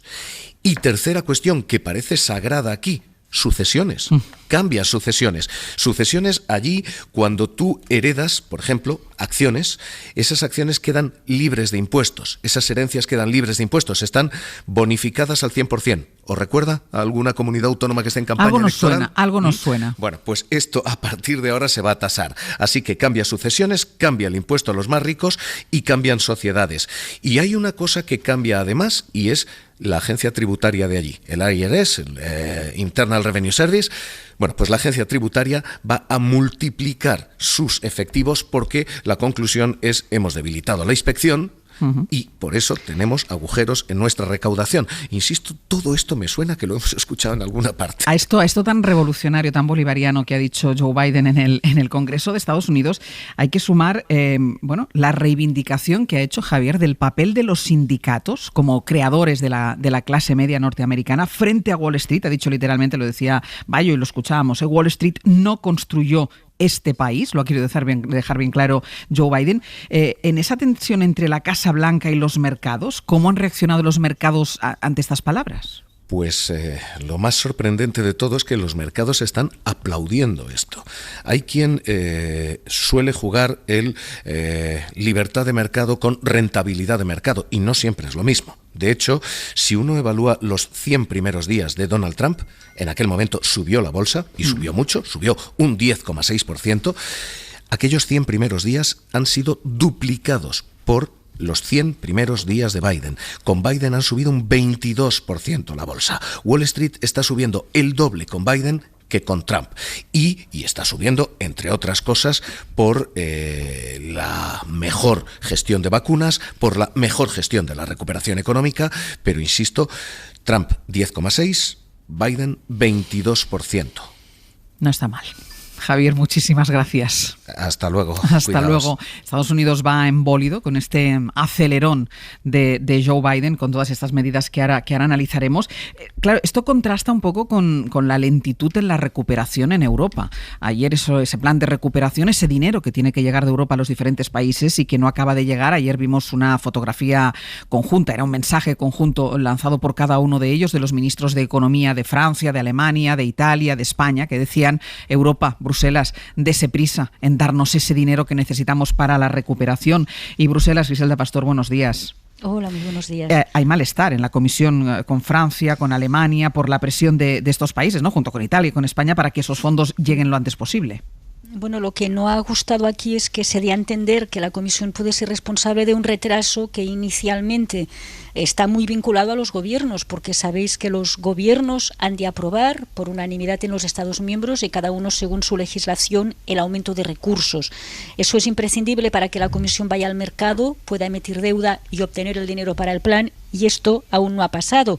Exactamente, en Alemania lo mantuvo bloqueado su Tribunal Constitucional, como recordaréis, y eso dio alas a todo el debate en otros países muy duros. Por esto, la primera respuesta de Bruselas fue ayer con el portavoz de la Comisión Europea, Eric Mamer, precisando que estamos hablando de 750.000 millones y que esto no se puede resolver en 2 días. Es la primera respuesta a las prisas, y la segunda es recordar que el retraso no es un tema de la Comisión.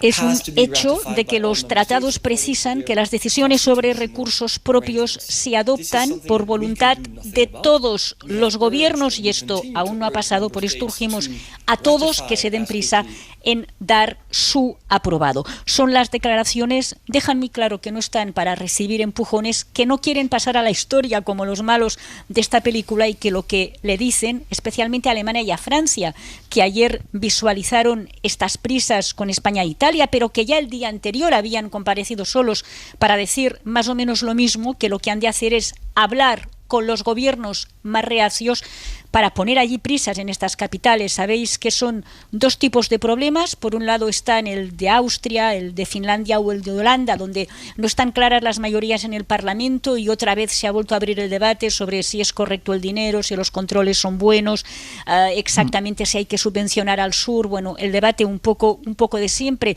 a pesar de la aprobación. Y luego está el problema en Hungría y en Polonia. En Polonia se teme que la oposición al gobierno de Kaczynski sea todavía más dura que el propio Kaczynski y su partido, y acaben haciéndolo caer, y al final eso quede bloqueado. Aunque mucha gente aquí piensa que una vez este plan esté aprobado en los países reacios del norte de la Unión, en estos 3 que hemos nombrado, el resto va a ir muy rápido, y esto es cuestión de días, ¿no? Lo que seguro es que en julio va a ser 1 año, y eso es mucho tiempo, esperando que se den las aprobaciones pendientes. Griselda, muchísimas gracias. Hasta ahora. Hasta luego. La recuperación puede tener 2 velocidades. Europa no va en la primera. Quien va en la primera velocidad es evidente que es Estados Unidos. Y decías, sentías con la cabeza, Lasalle, cuando nos estaba contando Javier Ruiz la reacción de los mercados al plan de Biden. Claro, porque Estados Unidos está, y la reflexión en los medios de comunicación, en la política americana, en un capitalismo con propósito. Y él está mostrando claramente cuál es el propósito, que es coser las desigualdades que han hecho posible el auge de la extrema derecha y de la derecha alternativa en Estados Unidos.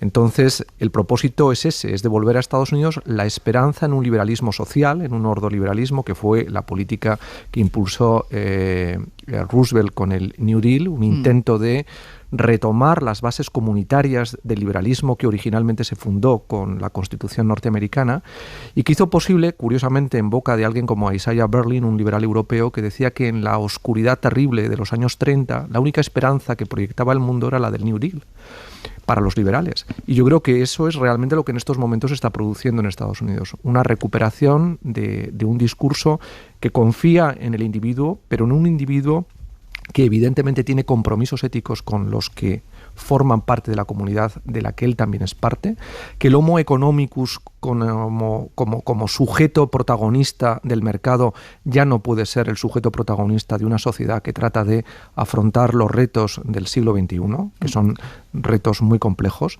Y, en fin, yo creo que estamos ante una refundación probablemente o resignificación de la democracia que en Europa todavía no se percibe. Mariela. Aquel plan de Roosevelt estaba apoyado en 3 R's, ¿no? Se le llamó así además, R3, Relief, Recovery and Reform, y yo creo que ponemos a veces poco el acento en reform, en la idea de reformar, ¿no? Sí. Que nosotros esa es una tarea pendiente, que el plan de recuperación de la Unión Europea está acompañado de esas propuestas de reforma que tenemos que abordar cada Estado. A mí me parece profundamente injusto, además un error que algunos países presionen a la Comisión Europea, también distrayendo a la ciudadanía y dando a entender que si no llegan los recursos económicos de este plan de recuperación es un problema de la Comisión. Vamos a ver, yo creo que hay que ponerlo en contexto. La Comisión Europea ha hecho algo inédito en la historia de la construcción europea.